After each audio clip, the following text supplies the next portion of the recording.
Very good morning. क्या आप लोगों ने इनको पहचाना? कौन है ये? अरे हुसैन, ये भी कोई पूछने वाली बात है? ये तो गांधी जी के 3 बंदर हैं जो हमें सीख देते हैं कि बुरा मत देखो, बुरा मत बोलो और बुरा मत सुनो। बिल्कुल ठीक कहा आपने और बिल्कुल सही पहचाना। लेकिन जिंदगी का पाठ पढ़ाने के अलावा मॉनसून के इस मौसम में भी इनकी सीख को थोड़ा फेर बदल करके अपना लिया जाए अगर, तो बहुत सारी बीमारियों से बचा जा सकता है। लेकिन हुसैन, ये तो मैं पहली बार सुन रही हूँ कि ये सब कुछ है। जरा डिटेल में इसको समझाइए। चलिए और डिटेल में बताते हैं। असल में देखिए, बारिश के मौसम में बढ़ी हुई उमस, हवा में नमी और बैक्टीरिया फंगस से स्किन हेयर प्रॉब्लम्स के साथ साथ ईएनटी से जुड़े रोग भी बहुत आम से हो जाते हैं। इसीलिए अगर इनकी सीख को, यानी 3 बंदरों वाली सीख को थोड़ा सा इधर सुधर करके बदल के उसको अपना लिया जाए तो बहुत सारी चीज़ों से बचेंगे। जैसे कंजक्टिवाइटिस से बचो, कानों में इन्फेक्शन ना होने दो और मुंह नाक से होते हुए जो पराग के कण हैं, वायरस बैक्टीरिया को अपने रेस्पिरेटरी ट्रैक में ना जाने दो, उनकी एंट्री को भी रोक दो। अब मैं समझ गई हूँ। अगर ऐसा किया तो मॉनसून में सेहत हमारी धोखा नहीं देगी, वरना रेस्पिरेटरी ट्रैक में सूजन, इन्फेक्शन, खांसी, गले में खराश, कान में दर्द, tinnitus, sinusitis, asthma, bronchitis, cold fever जैसी ईएनटी प्रॉब्लम्स हालत तो खराब कर देंगी। और कान में इन्फेक्शन से तो चिड़चिड़ापन, बुखार, सुनपन जैसी दिक्कतें बढ़ जाती हैं। और कान का दर्द तो इतना भयंकर होता है कि सोने भी नहीं देता। और वैसे तो ये परेशानियां किसी को भी हो सकती हैं, लेकिन कमजोर इम्यूनिटी वालों पर ईएनटी के रोगों का हमला ज्यादा होता है। और इसीलिए आज नाक, गले, कान की हर एक बीमारी से बचने के साथ साथ इम्यूनिटी को मजबूत कैसे करना, ये सब कुछ आज हम स्वामी जी से जानेंगे, ताकि कोई ये ना कह सके क्यों मांग रहे हो किसी बारिश की दुआएं, तुम अपने शिकस्ता दरो दीवार को देखो। तो पहले अपने आप को ठीक तो कर लीजिए, फिर बारिश की बूंदों का से निपटना होगा ना। स्वामी जी प्रणाम। प्रणाम स्वामी जी। प्रणाम स्वामी जी। ये जो दरो दीवार कमजोर सी है स्वामी जी, जरा इस पे लेप लगा के मजबूत बनाइए। प्रणाम मेरे भाई हुसैन जी। तो देखो, जो बड़े बुजुर्ग हैं, जो योगिक जोगिंग, सूर्य नमस्कार, दंड बैठक, power yoga, anti immunity yoga, anti ageing yoga ये नहीं कर पाते हैं, वे मंडूकासन, योग मुद्रासन करते रहें, सूक्ष्म व्यायाम करते रहें, इससे भी, और भुजंगासन ही करते रहें। देखो, एक तरीका है कि जो चलो उल्टे लेटो सब, जैसे यहाँ हमारे साथ उस 50 साल से लेकर के 70 साल तक के बड़े बुजुर्ग भी हैं। भुजंगासन ये पावर योगा का एक प्रकार है, ये सब कर सकते हैं। और फिर अभ्यास के बाद ये भी करवा देते हम। आज तो वैसे भी मंगलवार है और हनुमान दंड ऐसे होले होले, और बाद में तो तेजी से यूँ लग जाती है ऐसे, ये अभ्यास के द्वारा ऐसे ऐसे ऐसे यूँ और यूँ, फिर पार्श्वदंड। इसके लिए आप तो भुजंगासन ही करो सब, भुजंगासन 25, 50, 100 बार तक, फिर पार्श्वदंड, फिर ये अभ्यास से चक्रदंड, और फिर जो अभ्यास था वो तो ये पलट दंड। अब इसके लिए तो थोड़ा अभ्यास अपेक्षित है, नहीं तो हो नहीं पाता, क्योंकि जैसा अपने तन मन जीवन को हम ढालते हैं वैसा ढल जाता है। अब जिनसे इतना भी नहीं हो पाता हो, मैंने कहा भुजंगासन तो 25-50 बार होले होले, सामान्य मध्यम तीव्र गति से ऐसे ये कर ही सकते हैं। तो रोज हम anti ageing yoga, power yoga, longevity yoga, लंबे लंबे श्वासों के साथ योग से हमारी जीवनीय ऊर्जा प्रबल हो जाती है। और जो कर सके फिर उनसे चलो थोड़ा थोड़ा तो सब करो। ताड़ासन, तिर्यक ताड़ासन, त्रिकोणासन, कोणासन, पाद हस्तासन, और जिनसे बन पाए उनसे मैं कहता हूँ रोज 5 से 10 बार तो सूर्य नमस्कार ही कर लिया करो। उससे पूरा जीवन का ताना बाना ठीक हो जाता है। माने बाहर का एलिवेशन भी अच्छा होगा, इंटीरियर भी अच्छा होगा। Elevation, interior, hardware, software, symptoms, system सब एकदम अच्छे। अच्छा स्वामी जी देखिए, एक कहावत ऐसे जो कही जाती है, थोड़ा एकाग्रता बढ़ाए। नाच ना आवे आंगन टेढ़ा। इसको मैं ऐसे जोड़ रहा हूँ यहाँ पे कि हर वक्त लोग मौसम को दुहाई देते रहते हैं, मौसम बदल रहा है तो बीमार पड़ गए साहब, और अपनी वीक इम्यूनिटी की तरफ ध्यान नहीं देते। जबकि सच्चाई यही है कि मौसम तो बदलेंगे और उस मौसम को एंजॉय करना चाहिए, लेकिन वीक इम्यूनिटी की वजह से वो बीमार पड़ते हैं। तो ऐसे में इम्यूनिटी को मजबूत करने के लिए स्वामी जी आप अभ्यास भी करवाइए और ज़रा ये भी समझाइए कि सुबह बिस्तर से उठने से लेकर के दोबारा रात में बिस्तर पर जाने तक के दरमियान की ज़िंदगी कैसी हो इधर आओ जिससे संदीप। इम्यूनिटी मजबूत रहे। देखो इसकी हालत ये थी, इधर सूर्य नमस्कार का कितना वजन था? 48 के जी। 48। अब कितना हो गया? 61। 48 से 61 हो गया। पूरा अस्थि पंजर दिखता था इसका। हाँ चलो ये करो। अश्वगंधा, शतावर, सफेद मूसली, कौच बीज, बला बीज और सारी बला टाल ली, और शिलाजीत, और इम्यूनिटी इतनी वीक थी। बोलो बाबा जी मैं तो कुपोषण का शिकार था। मैं तो कुपोषण का शिकार था। अब सही हो गया। अब ठीक हो गया। हाँ बल भी आ गया। बल आ गया। तो चल अब तेरा बल टेस्ट कर लो। हमारे साथ आए स्वामी जी, हाँ करो। ये हमारे कंपाउंडर साहब हैं। अच्छा ये डॉक्टर साहब के कंपाउंडर हैं। अब डॉक्टर साहब भी बीपी शुगर वर्षों से था, अब बैलेंस आ गया है। ऐसे ऐसे। और ये गुड़िया जसोदा तो 50 यूनिट इंसुलिन चल रहा था बेटे। कितना? 50 यूनिट। हाँ देखो अब कितनी अच्छी हो गई 5 है। मिनट ऐसे। और जैसे ये बताया ना, ऐसे ये 25-50 बार से शुरू करके 100 बार करना। चाहे 2 मिनट लगे, चाहे 3 मिनट लगे, चाहे 4-5 मिनट लगे। कितनी बार करना है? 100 बार। ठीक है। तेरे तो पसीने छूट रहे हैं अभी। अच्छा स्वामी जी कुछ मामलों में इम्यूनिटी क्या कुछ ज़्यादा भी हो जाती है बेहतर 100 क्या? बार ही है। तो देखो इसके लिए कोई लिमिट तो नहीं लगाई गई है कि इससे ज़्यादा नहीं हो जानी चाहिए? जा नहीं पता लगा 100 के बजाय 200 दंड लगा डाले। ना ना अच्छा है। 100 नहीं, 500, 1000, 5000 तक लगाओ, कोई दिक्कत नहीं है।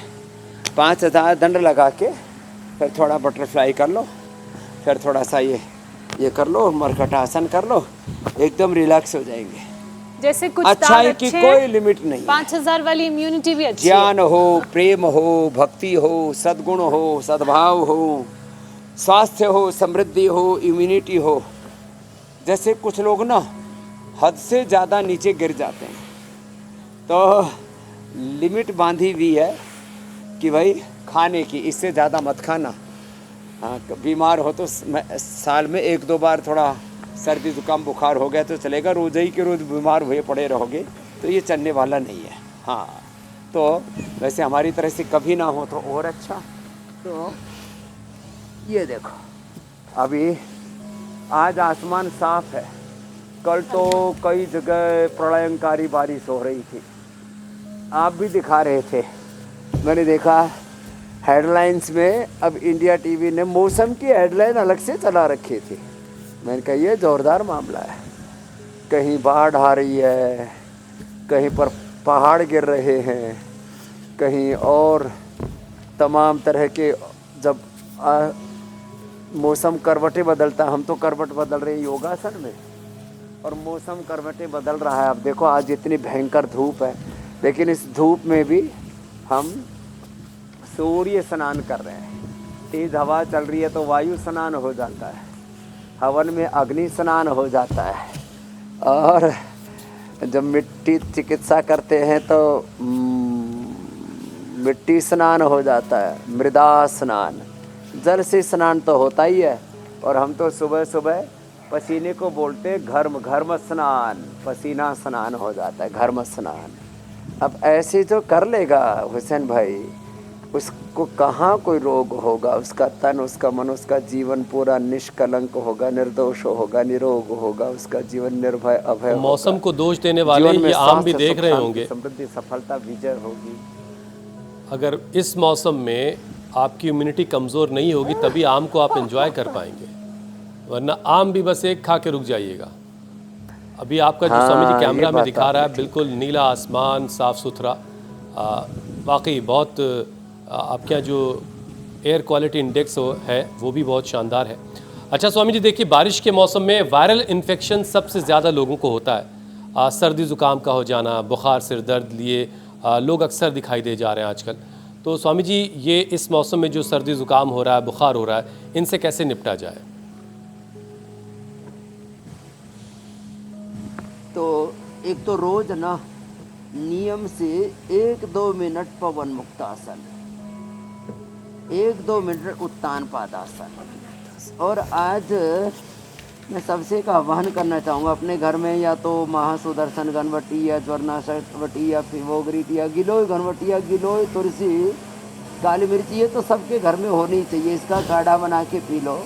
वैसे हम एक ज्वरनाशक क्वाथ कहते हैं, उसका जो सेवन करते हैं, चिरायता, कुटकी सब पिया करते थे पहले, कड़वे होते हैं थोड़े।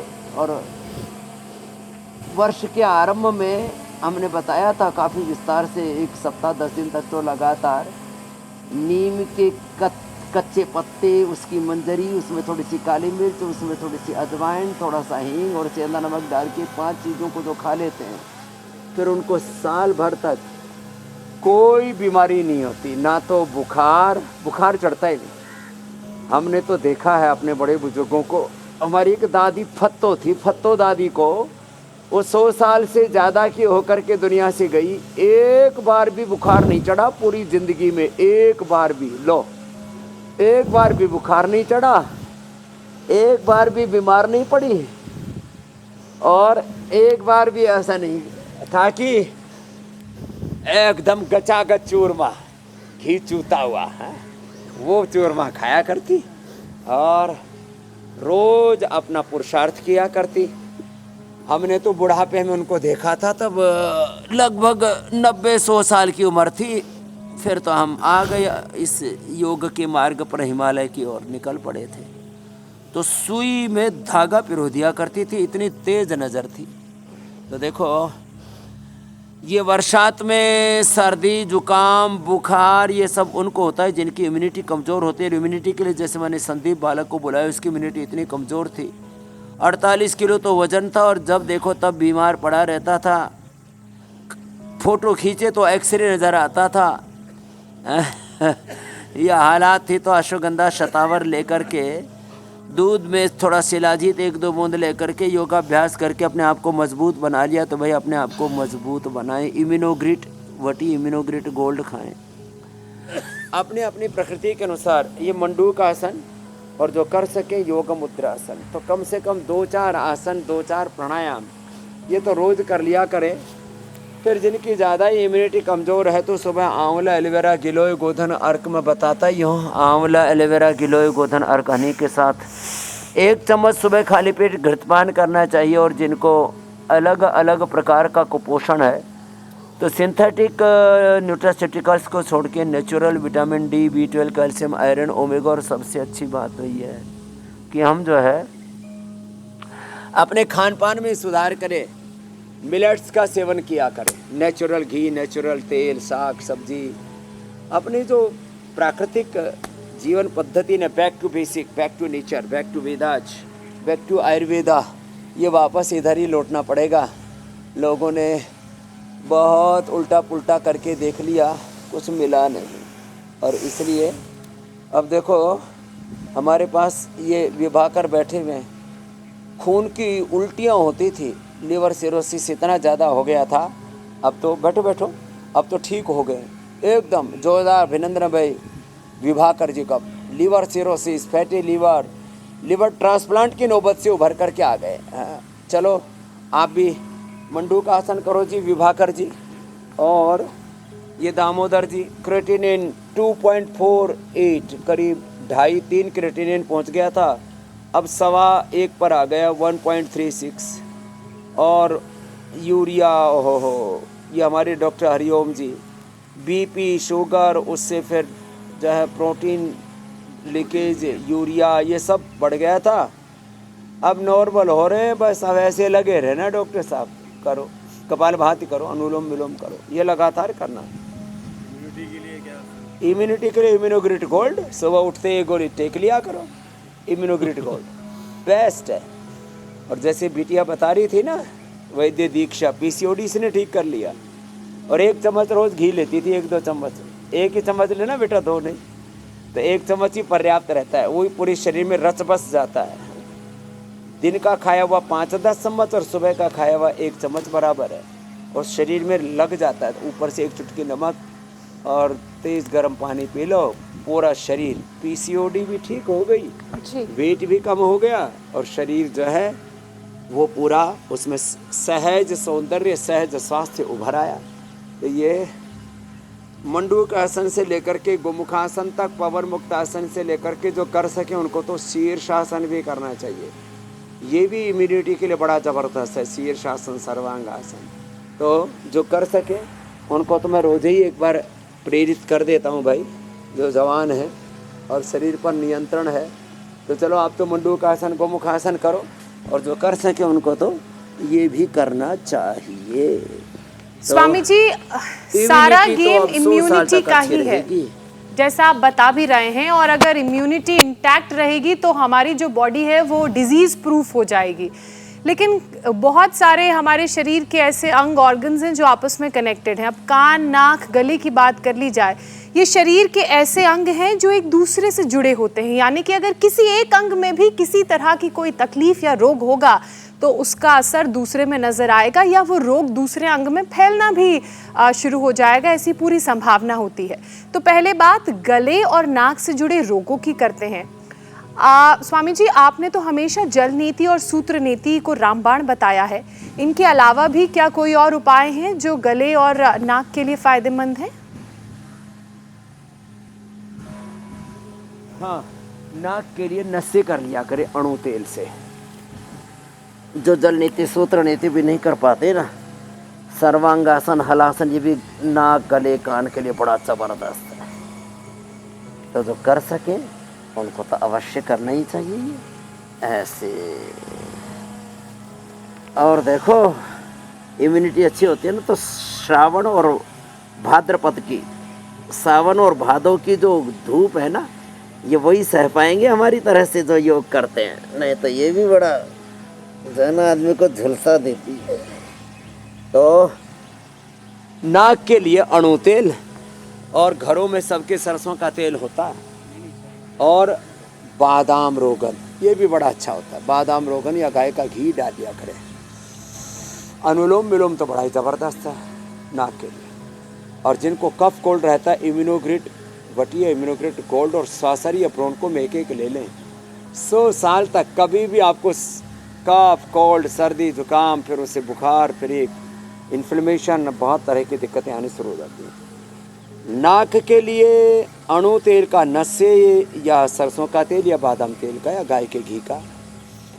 आँखों के लिए आई ग्रिट, नहीं तो हमने वो भी नेत्रामृत भी बताया हुआ है पूरा, दृष्टि, और त्रिफले से आईवास, और ठंडे पानी से मुंह को धोना, त्राटक और अक्षतर्पण आदि। कान के लिए तो ईयर ग्रिड ड्रॉप बेस्ट है। तो आँख, नाक, कान, ये तीनों में सबसे ज़्यादा को प्रभाव पड़ता है नज़ला से, कफ कोल्ड से, और उसको दूर करने के लिए बहुत ज़रूरी है एक तो अनुलोम विलोम करें, और जो कर सकें उनको तो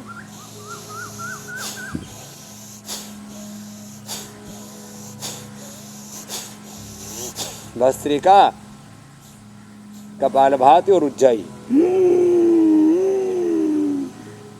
ये भी बड़ा अच्छा होता है। और ये पॉइंट दबा लिया करें। ये पॉइंट जो दबाते हैं ना, ये गले के लिए, कफ के लिए, थायराइड के लिए बड़ा अच्छा होता है। इससे धनिए के पानी से थायरोग्रिड देते हैं, उससे तो थायराइड अच्छा हो ही जाता है। तो ऐसे अपने आवश्यकता के अनुरूप आप एक पूरा एक व्यवस्था बना ले, एक हेल्थ डायरी सब मेंटेन करें। जैसे हम देखो रोज़ आपसे बात करते हैं तो खुद भी रखते हैं, क्योंकि जिसको देखो उसी को, किसी को सर्दी, किसी को जुकाम, किसी को बुखार। तो कहता हूँ हर घर में कम से कम फीबोग्रीट, टाइफोग्रीट, गिलोय घनवटी, ज्वरनाशक, महासुदर्शन घनवटी, कुछ ना कुछ तो ये सब चीज़ें हर घर में होनी चाहिए। नहीं तो आजकल देखता हूँ मैं उल्टी दस्त, अरे कुटज जारिष्ट, कुटज घनवटी। अच्छा स्वामी जी देखिए, ये नाक सारे कान गला जो उपद्रवों ये से तीनों बचे जो हैं, रहेंगे जो योग करते रहेंगे। इतने क्लोज पड़ोसी हैं ये कि किसी के यहाँ कुछ बर्तन गिरता है तो दूसरी तरफ तक धमक उसकी जाती है। और इसीलिए ज्योत्सना कह रही थी कि अगर कहीं कान में दिक्कत होगी तो नाक में भी कोई दिक्कत हो सकती है, गले में परेशानी हो सकती है, इसलिए बड़ा ज़रूरी था ये आपसे जानना। बहरहाल स्वामी जी देखिए, गोमुखासन हुआ, पश्चिमोत्तानासन हुआ, भुजंगासन, मर्कटासन, और आप हमेशा बताते आए स्वामी जी कि ये सारे आसन कान और गले और नाक के लिए बहुत फ़ायदेमंद है। तो ज़रा ये भी समझा दीजिए इसके पीछे की साइंस क्या है, आखिर ये तीनों आसन इन तीनों अंगों के लिए, नाक कान गले के लिए कैसे फ़ायदेमंद है? सर्वांगासन करेंगे, हलासन करेंगे, पश्चिमोत्तानासन करेंगे तो ये हमारे गले के अंदर ब्लड सर्कुलेशन, ऊर्जा का संचरण ठीक से होगा। और जहाँ ऊर्जा होगी वहाँ गतिशीलता होगी, जहाँ ऊर्जा नहीं होगी, गतिशीलता नहीं होगी, वहाँ निष्क्रियता होगी। वहाँ अलग अलग प्रकार के कॉम्प्लिकेशंस, अलग अलग प्रकार के इन्फ्लेमेशंस, अलग अलग प्रकार के अवरोध, अलग अलग प्रकार के टॉक्सिन्स, ऑक्सीडेंट्स इकट्ठे हो जाएंगे। इसलिए सबको जो कर सकें उनको सर्वांगासन, हलासन, पश्चिमोत्तानासन और जैसे आपने कहा मर्कटासन और भुजंगासन, ये तो पूरी हमारी जीवनीय ऊर्जा को संतुलित कर देते हैं ना। 33 के 33 वर्टिब्राज के ऊपर मर्कटासन के जो तीनों के तीनों अभ्यास हैं, इनका बहुत ही सकारात्मक असर पड़ता है। तो ये एक मिनट ये मर्कटासन, 1 मिनट भुजंगासन, एक मिनट, आधा मिनट भी सर्वांगासन, हलासन, पश्चिमोत्तानासन कर लिया तो ये पूरी जीवनीय ऊर्जा को संतुलित रखने के लिए बहुत ज़रूरी है। तो ऐसे ये अभ्यास रोज़ एक बार कर ही लिया करें। 5-7 मिनट ही तो लग रहे हैं, 5-7 मिनट में पूरी जीवनीय ऊर्जा और उसके द्वारा हमारी इम्यूनिटी का, लॉन्गेविटी का, एंटी एजिंग का पूरा प्रबंध हो गया। आपके 100 साल स्वस्थ रहने का, 100 साल के आरोग्य की गारंटी का, इससे बड़ी चीज़ और क्या होगी। और इसमें फिर पवन मुक्तासन और मंडूकासन हमने इसलिए जोड़ा कि इससे पूरा पाचन तंत्र, liver, spleen, intestine, pancreas, uterus, ovary, prostate, Pawanmuktasana और ये मंडूकासन, ये बहुत जरूरी है। अच्छा स्वामी जी, कान के लिए तो बस एक ही अभ्यास समझ में आता है कि वो जो हवा भर करके कान के पर्दों को की इलास्टिसिटी को और बढ़ाए रखा जाए। लेकिन स्वामी जी, कान से जुड़ी एक बीमारी है टिनिटस, और ओल्ड एज में, बुजुर्गी में तो बहुत परेशान भी करती है। तो इससे बचने का क्या उपाय है, और कानों को हेल्दी रखने के लिए कुछ और अभ्यास भी हैं क्या जो किए जा सकते हैं आसानी से? टेनिटिस ये बहुत लोगों को हो रहा है, और ख़ास करके जिनको लंबा कफ, कोल्ड, सर्दी, जुकाम, नज़ला रहता है, और कोरोना के बाद ये प्रॉब्लम ज़्यादा बढ़ी है। टेनिटिस का 2-3 और भी कारण हैं, जो चारों तरफ ध्वनि प्रदूषण बहुत है, और आजकल तो सड़कों पर कभी कभी कोई विशेष वार त्यौहार पर तो इतना ज़्यादा जो है म्यूजिक बजता है, कान फोड़ म्यूजिक। जो एयरपोर्ट के पास में रहते हैं, रेल की पटरी के पास में जिनका घर होता है, हाईवे के पास जिनका घर होता है, विदेशों में तो हाईवे के फिर दोनों तरफ करीब 10-10 फीट ऊंची दीवार कर देते हैं जिससे कि ध्वनि प्रदूषण से बच सके। लेकिन भारत में तो ऐसा नहीं होता है। तो ये इसके लिए ना, एक तो ये कान के ऊपर देखो ऐसे, यहाँ से ये पॉइंट है ना, कान का यहाँ असर होगा। हमें लीच लगाते हैं, एक्यूपंक्चर करते हैं, एक्यूप्रेशर करते हैं, ईयर ग्रिड वटी देते हैं, ईयर ग्रिड ड्रॉप देते हैं। ईयर ग्रिड वटी खाने के लिए, ईयर ग्रिड ड्रॉप डालने के लिए पहले हम दिया करते थे चंद्रप्रभा वटी, शिलाजीत रसायन खाने के बाद, और सारी वाद्यवटी खाली पेट। और कान के अंदर बिलवादी तेल डाला करते थे, अब आधुनिक रिसर्चों से पता लगा कि आदमी नाजुक हो गया और उसके ऊपर तेल का सब पर अच्छा असर नहीं पड़ता, तो हमने बिना तेल के ग्लिसरीन से और उसमें सारी औषधियों का एक्सट्रैक्ट डाल करके तैयार कर दिया एयरग्रेड ड्रॉप, वो भी कान के अंदर डाला कर, तो वो बड़ा ज़बरदस्त असर करता है। और हमने टेनिटिस के 1-2 नहीं लाखों लोगों को अच्छा किया है। तो आपने जो प्राणायाम बताया था वो भी बता देता हूँ। अच्छा स्वामी जी देखिए, आगे पीछे झुकना, फॉरवर्ड बैकवर्ड बेंडिंग, आपकी पता नहीं उन लोगों से कभी मुलाकात हुई कि नहीं हुई, पहले ज़रूर हुई होगी। वो जो कनमैलिये कहलाते हैं, यहाँ सिर पे एक पगड़ी सी बांधे रहते हैं, उसमें बहुत सारी तीलियाँ उनके लगी रहती हैं, और जहाँ नहीं किसी को पकड़ के उसके कान साफ करने लगते हैं। तो ये जो तरीका स्वामी जी कान साफ करवाने का, ये कैसा है? ना, ये अच्छा नहीं है। इसमें बहुत लोगों के कान के पर्दों में कई बार छेद हो जाता है, तो ये कान के अंदर जो है ना वैक्स जम जाता है, तो उसके लिए ये कर्णपुर की विधान है हमारे यहाँ। तो वैक्स ना जमे इसके लिए हमारे यहाँ पर पहले 1-2 बूंद कान में तेल डाल दिया करते थे, तो वो कान का जो वैक्स है उससे पिघल करके आ जाया करता था। और रुइया अपनी ये छोटी उंगली में रुइया लगा के बस उसी से ही कर लिया करे, उतना ठीक है। बाकी कोई तिल्ली से, कोई चाबी से, कोई तिनके से, और कोई कान खुजाने वाली, जैसे आपने कहा कि कई तरह के कान खुजाइए, वो कान का मैल निकालने वाले घूमते रहते हैं गली गली में, तो उनसे बच के रहना है। पता लगा कान के पर्दे में ही छेद हो गया, कान ही फोड़ डाला। और स्वामी जी एक चीज इसमें और है, ईयरबड जो बाजार में मिलती है, जो है कुछ लोगों को उसको भी खूब कान में रोजाना करने की आदत होती है। कान को इतना साफ करेंगे चाहे खुद कई महीने में नहाते ना हो, लेकिन कान में हर वक्त वो करते रहते हैं। ये ठीक है कि नहीं ठीक है? ये खुजली की आदत पड़ जाती है। मैं अभी नाम नहीं लूँगा, मैं ऐसे बड़े बड़े लोगों को जानता हूँ, किसी को नाक खुजाने की आदत, किसी को कान खुजाने की आदत, किसी को सिर खुजाने की आदत। ये हमारी गैया मैया आ गई है, पंगनूर गाय है। किसी को फिर यहाँ पीछे खुजाने की आदत। अलग अलग जगह लोग खुजाते ही रहते हैं। तो ये कहते हैं ना, या तो मज़ा राज में या खाज में। तो ये गंदी आदत है, ये गलत हैबिट है, इससे बचो। ये कहावत बड़ी जोरदार कही स्वामी जी आपने। ये अलग अलग जगह जो या तो मजा राज में या तो मजा खाज में। क्या बात है स्वामी जी, ये जो मौसम चल रहा है, जब तक 2-4 किसी को गाली गलौच ना कर ले तब तक उसको चैन नहीं पड़ता। बिल्कुल, ये खाज की आदत छोड़नी पड़ेगी, तभी कान हेल्दी रहेंगे। स्वामी जी, ये जो मौसम चल रहा है, इस मौसम में गले में खराश, टॉन्सिल, साइनस की भी काफ़ी परेशानी रहती है, और कुछ लोगों के तो टॉन्सिल्स बढ़ भी जाते हैं। तो इस प्रॉब्लम को दूर करने का क्या कोई आयुर्वेदिक नुस्खा है जिसे वो अपनाएं और अपनी परेशानी से बचें? आजकल तो नए नए ऐसे बैक्टीरिया, वायरस, फंगस, पैथोजन्स आ गए, गले को पूरा जकड़ लेते। जैसे पहले कहते थे ना भाई इसको तो भूत ने पकड़ लिया, तो आजकल ये भूतिया रोग हो गया है। भूत जैसे नए नए बैक्टीरिया, वायरस आ गए। तो इसमें क्या करें, एलोवेरा के लीफ 100 ग्राम, उसमें अमरूद, हल्दी, ये थोड़ी डाल करके, थोड़ी तुलसी, मुलेठी भी हो तो और अच्छी बात है, कहीं बबूल की छाल मिल जाए तो उसका गंडूस गरारा कर ले। वैसे हमने दंतकांति गंडूस लॉन्च कर दिया है, नहीं मिल रहा है तो ऑर्डर ऐप से मंगवा लेना। अच्छा, जो है गले में ये जो खराश है उसके लिए मुलेठी, काली मिर्च मिश्रित, हल्दी, अदरक थोड़ा चूसना, या कंठामृत या लवंग आदि या खदिरादी वटी चूसना, या ब्रोनकोम चूस लेना, ये तो बेस्ट है। लक्ष्मी इलाज संजीवनी भी चूस सकते हैं, इससे गला एकदम खुल जाता है। और मोटे लोग ना हो इसलिए हम बीच बीच में करवा ही देते हैं।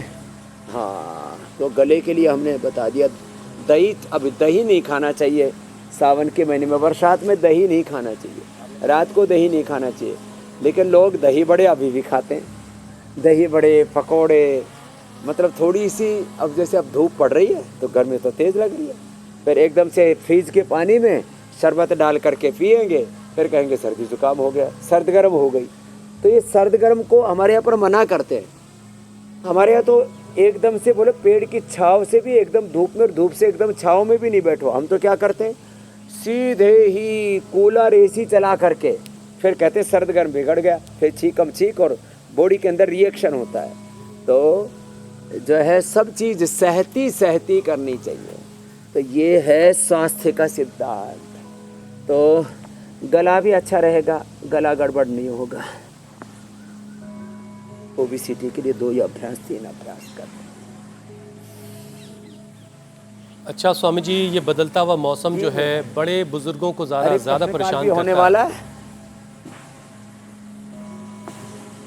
स्वामी जी, मैं कह रहा था कि ये जो बदलता हुआ मौसम है ये घर के बड़े बुजुर्गों को थोड़ा ज़्यादा परेशान करता है। ब्लड प्रेशर की दिक्कत के साथ साथ सीजनल बीमारी उन्हें अपनी चपेट में जल्दी ले लेती है, जो कि बड़े बुजुर्ग हैं, क्योंकि उनकी इम्यूनिटी कमज़ोर हो चुकी है। तो स्वामी जी, ऐसे में बुजुर्ग योगा, बहुत सारे बुजुर्ग ऐसे हैं जो बहुत सारे अभ्यास नहीं कर पाएंगे, तो वो कैसे अपने आप को इन मौसमी वायरल इन्फेक्शन से बचाएं? देखो, अभी अब जैसे हमने ओबेसिटी के लिए बताया, अर्धलासन, पादवृत्तासन, त्रिचक्रिकासन, ये अभ्यास कर ले बड़े बुजुर्ग, ये अभ्यास कर ले बड़े बुजुर्ग, मरकटासन कर ले। स्वामी जी, मेरे इस सवाल का मकसद ये था कि प्राणायाम से क्या इन सारी बीमारियों से निपटा जा सकता है?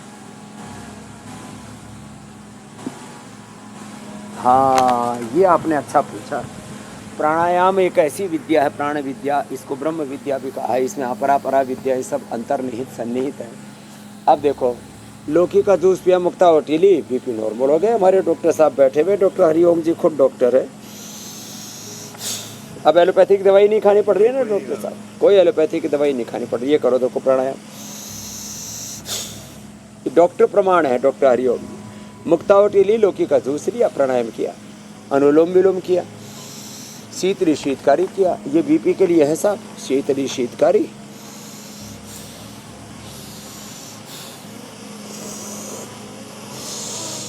ब्राह्मणी की।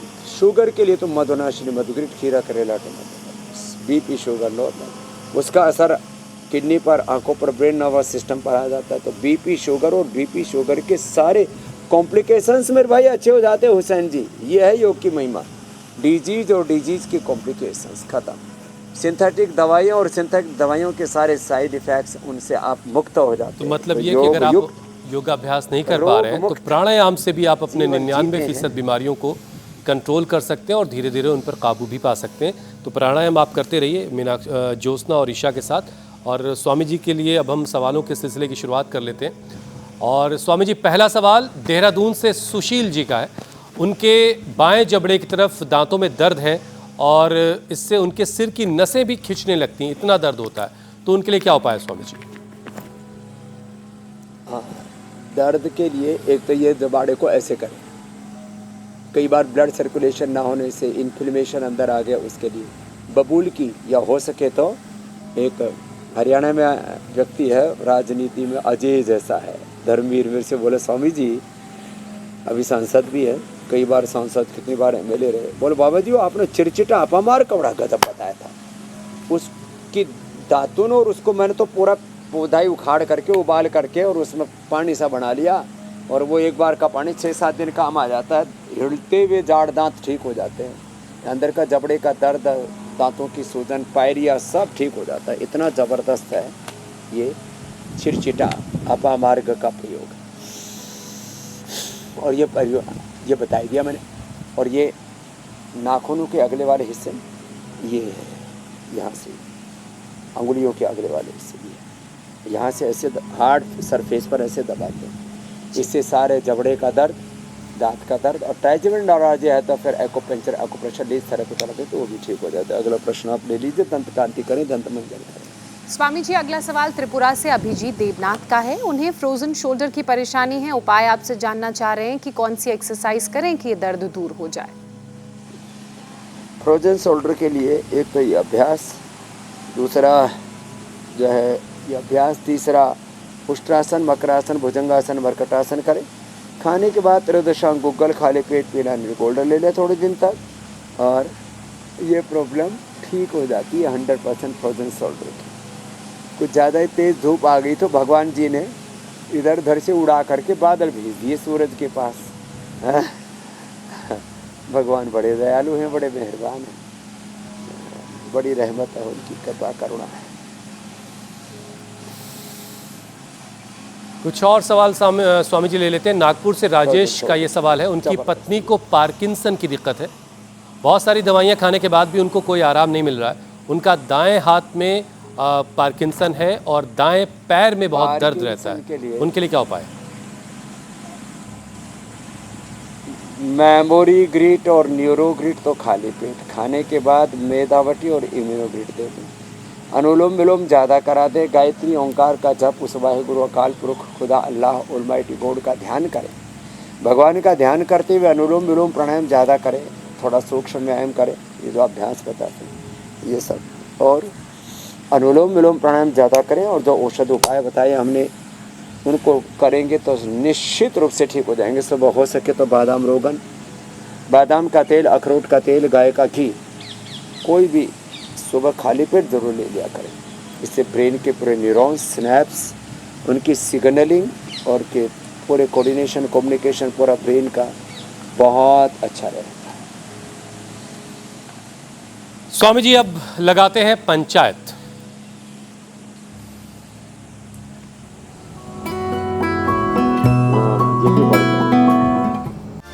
स्वामी जी योग पंचायत के बहुत सारे वीडियोस आए हैं। ये देहरादून उत्तराखंड की तस्वीरें, पुणे महाराष्ट्र से भी वीडियो आया है।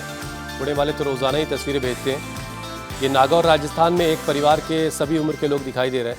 ये सोमनाथ गुजरात से तस्वीरें आई हैं। पुणे से एक और वीडियो आया। सूरत गुजरात वाले भी जो है वो आजकल स्वामी जी यहाँ भी महिला शक्ति दिखाई दे रही काफ़ी। स्वामी जी अब आपको बेस्ट वीडियो दिखाते हैं और आपकी मुलाकात आज के विजेता से करवाते हैं। बहुत अच्छा कर रहे हैं लेकिन उष्ट्रासन पहले किया और उसके बाद फिर कुछ और वेरिएशंस भी किए हैं उष्ट्रासन में। हाँ, और होल्ड भी अच्छा खासा है। नारायण रेड्डी हैं स्वामी जी, तेलंगाना हैदराबाद के, ये बने हैं विजेता। क्या बात है। नारायण रेड्डी तेलंगाना में जो है, आंध्रा में इस बार योग बहुत अच्छे से हुआ और ये चारों तरफ योग का जलवा तो है ही है। तो अभिनंदन है नारायण जी, आपको नारायण का भी अनुग्रह पर बना रहेगा। आपको गिफ्ट टाइम पर मेडल और प्रशस्ति पत्र भी भेजेंगे। अब कल का जो योग का चैलेंज है उसको दे देते हैं और सब इसको ज़रूर करेंगे। ये बड़ा अच्छा है। 1 फीट पैरों को यूँ उठा करके धरती से पंजे तने हुए और यूँ होल्ड करके रखेंगे 10 सेकंड तक। तो 10-20 लोग एक साथ ऐसे लेट जाए।